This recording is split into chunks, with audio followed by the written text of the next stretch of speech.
I'm gonna just go ahead and say that I like that.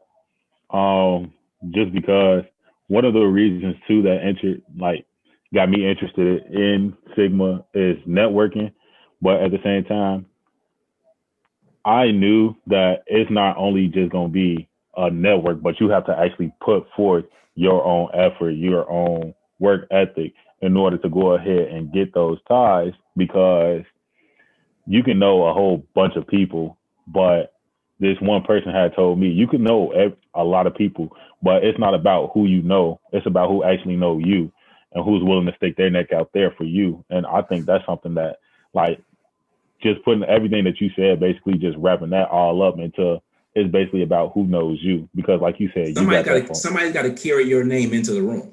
There you go. Absolutely.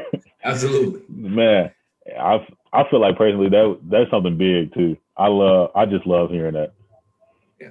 And the other thing And we've I'm done even in that and regard on in the region is with our bigger and better business team, we've recruited brothers who have agreed, yeah, put my information down. So it's, and here's what my area of specialty is. And yes, I'm willing to have younger brothers in this field, collegiates contact me, so forth.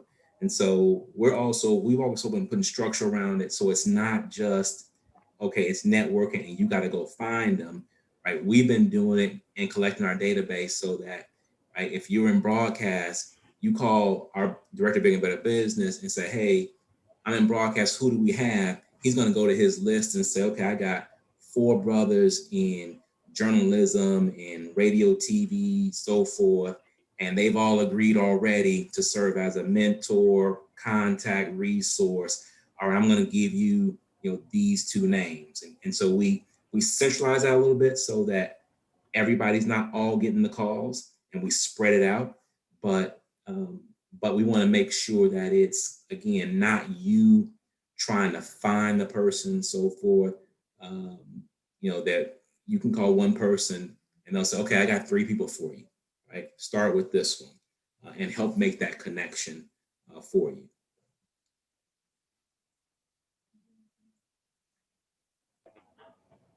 Chandler, it looked like you was going to say something. Were you going to say something? Yeah, I was about to say that. I was like, I'm definitely a walking example of networking with Dave.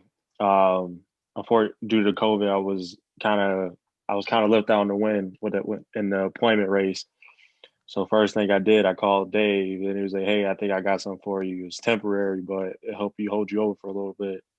And just little things like that, it reinforces like the brotherhood aspect of it because me and our line, I didn't get the full collegiate experience of being a Sigma. So like each time, like I still one of the frat bros I met at like the interest meeting, his name's Tommy. He was like, you Dave know what I'm talking about. He was at the door and he was just being goofy like already like the first interaction.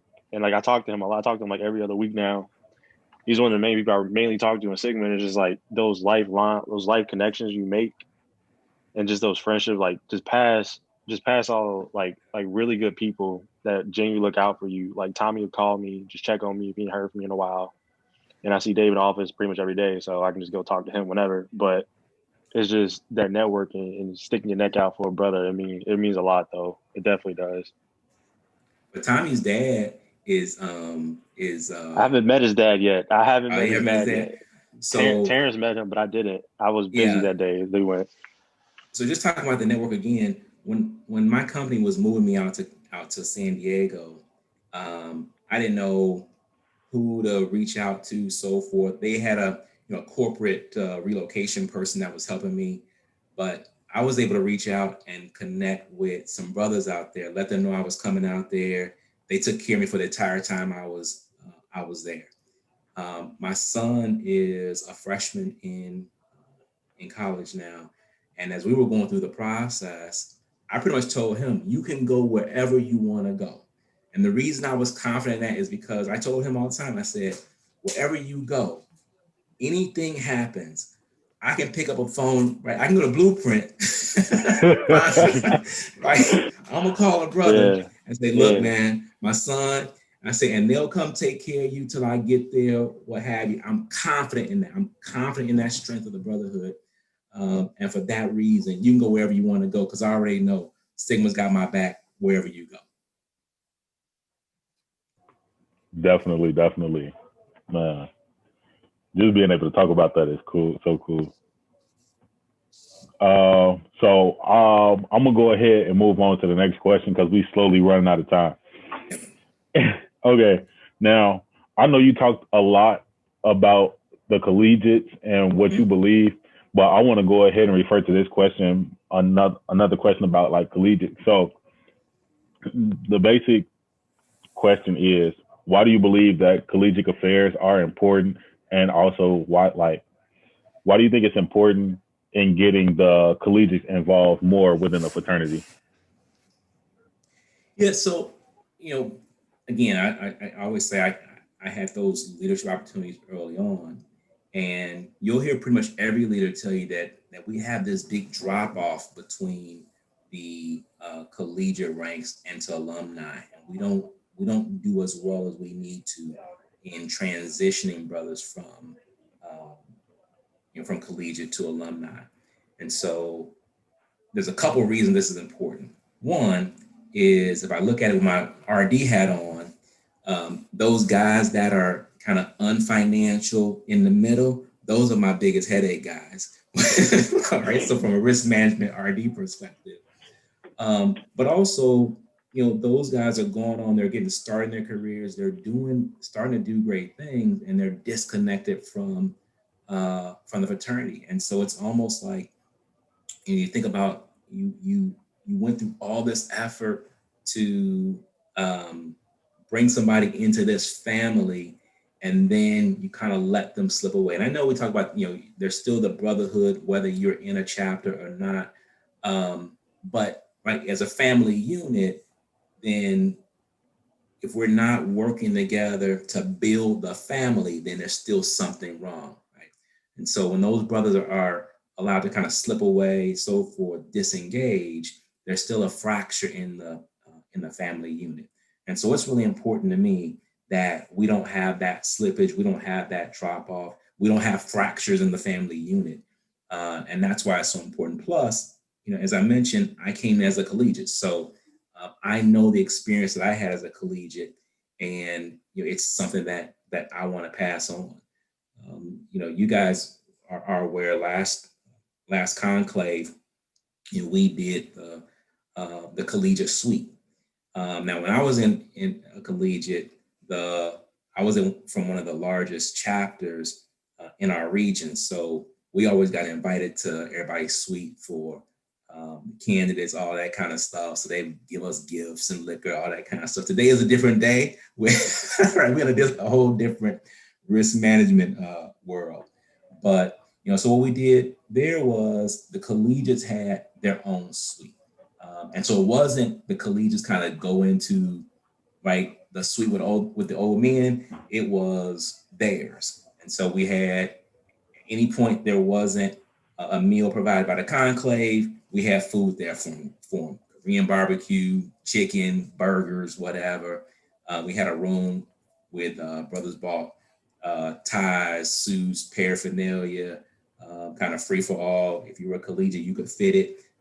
It was yours. And so we're doing that same thing at this conclave. We've already reserved it's a 4 or 5 bedroom house, the only house on the Doubletree Resort. So that's going to serve as our collegiate corner for Conclave Myrtle Beach. And so I just want to make sure that our collegiates have a great experience, and not just they have a great experience, but they also see Phi Beta Sigma beyond their campus. Right? I think that's a big thing that was helpful to me. Right? When I crossed the first thing, like the next month, the chapter president said, "Let's go. We going to regional conference." It wasn't an option. It wasn't a discussion, right? It was like, this was the expectation. We're going. But that allowed me to see the fraternity as the fraternity, not just my chapter. And so that's the experience I want to hopefully pass on to other collegiates. Much appreciated.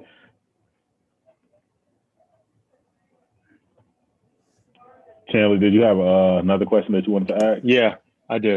I think you kind of hit this, you touched on this a little bit earlier in our conversation. So you talked about the brothers who aren't financial and how they're a big headache risk from a risk management perspective. Do you have any ideas or some initiatives you're thinking about doing to put in place to help bring those brothers back home? Yeah, you know what? One of the things we did right on the way to 2000 is um, we shared with those brothers. We communicated with them throughout the year. So before we even thought about kind of this year-end push that we are going to get to 2000, we were just checking in with them as brothers. So we didn't really start kind of the membership push earlier in the year. We wanted to be sensitive to right COVID, economic concerns, so forth. But we're reaching out to brothers and saying, hey, right, we're just checking on you, so forth. The other thing we did was, brothers want to be proud of the organization. And so we share with brothers, I had one communication with the brothers that said, now is the time. And it was all brothers that had not been financial for at least, 5+ years, between 5 and 12 years, something like that. And just kind of share with them, hey, your fraternity now has the Sigma Pack, and I'm a co-chair for the Sigma Pack. We just finished the endowment at Howard and kind of listed off about 5 like really, really big things that the fraternity is doing to let them know, right? Your organization is becoming an organization that you can be proud of. I talked about our leadership development that we've been doing. And so many brothers responded back, said, yeah, put me down. Go ahead. Brothers called me on the phone and said, here, take my credit card number. Right. So I spent days logging in the blueprint, activating records from brothers who had been inactive for 5, 10, 15 years because they were proud of the organization. And so I think doing those things, being building up kind of that pride in the organization, sharing with those brothers what we're doing, and not just necessarily emailing them, but reaching out to them, right? Because they're brothers. So it's a difference between sending an email and reaching out to a brother. Those are two different. Definitely, because the email might just go ahead and go to the trash right away. Right. Right. And so that's what we do. I mean, really just engaging brothers and saying, hey, where's your area of passion? What do you do professionally? What do you do as your hobbies? What have you? And how can we connect you to doing that in Sigma? And what we found was I talked to one brother and he was like, yeah, it's time. And then he went and called 5 other brothers. There's one brother in Michigan on December 30th and 31st. I think he individually activated between 7 and 10 brothers. He had been inactive himself.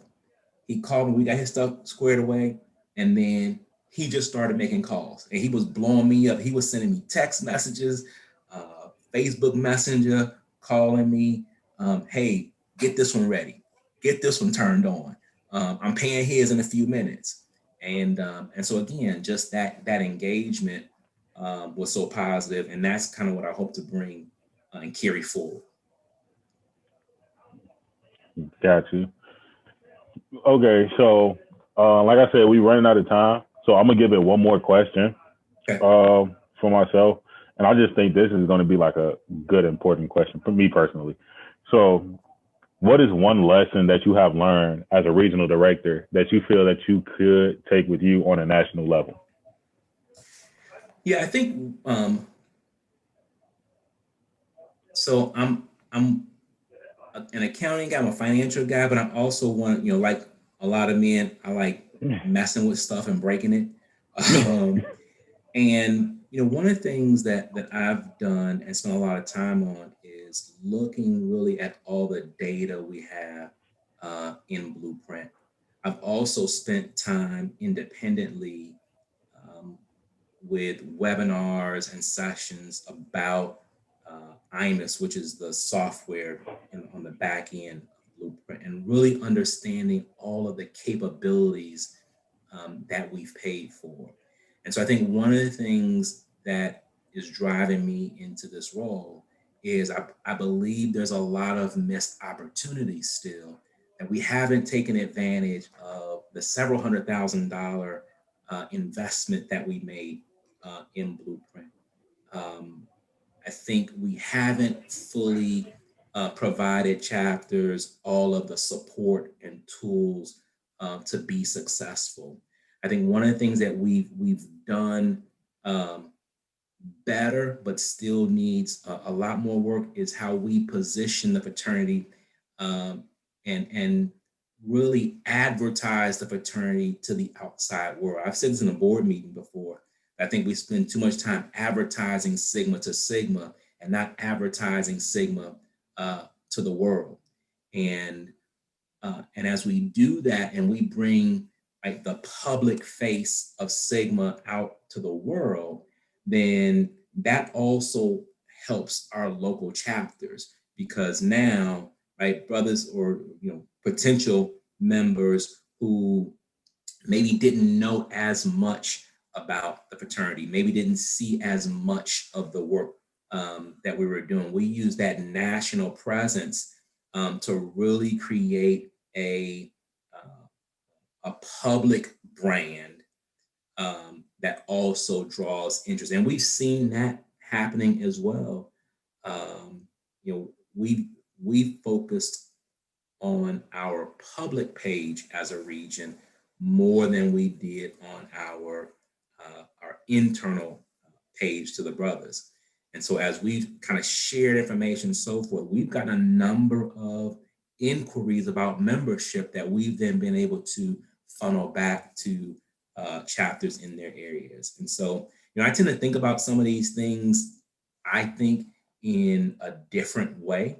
And I hope to bring just kind of a different perspective to the role and add value in a different way. Okay, I really appreciate that one though. I just felt like that was a good question that could just be asked for anybody all around. Yeah, absolutely. Okay, so with that being said, like I said earlier, we are out of time basically. But my question is, do you have any questions for us as collegiates or no? No, I mean, I think I would just say, ask you guys to kind of keep me accountable as you see opportunities where we can continue to do better with our collegiates and for our collegiates. Let me know those things. What I tell my team is, tell us what you need, and then hold us accountable to provide you what you need to be successful. And so that's really my mindset. I think as a leader, right, part of my role is not to be the face of everything, so forth. A lot of times my role is to let the people who have the talent be talented and take all the obstacles out of their way. And so, as collegiates, on our board, you guys have the same voice, equal voice, really more so of a voice, because one of our number one priorities is growing our collegiate base in the region, and really growing the collegiate base in the fraternity as well. And so it's important that you guys, this forum and more, let me know what you guys think, right? Because we appointed some additional collegiates to our regional board, because our thought was, we got a whole bunch of 40, 50-year-old guys trying to figure out, right, how to grow the collegiate base. That's not really the right formula. So Let's get some more collegiates on the board, and the collegiates will tell us how to grow the collegiate base. And so what I want to do is encourage you guys to speak up in the room and then hold us accountable for making you successful. Okay. All right, I appreciate that. I got you on that too. We gonna all work for it. At the end of the day, we all gonna work for it. All right. Well, I thank everybody for coming out and just listening and tuning in with us for today. Thank you again for everybody that is here, that is on this podcast for today. I really appreciate everybody, and I just hope everybody have a great and wonderful year and day as well. All right, y'all. All right, thanks.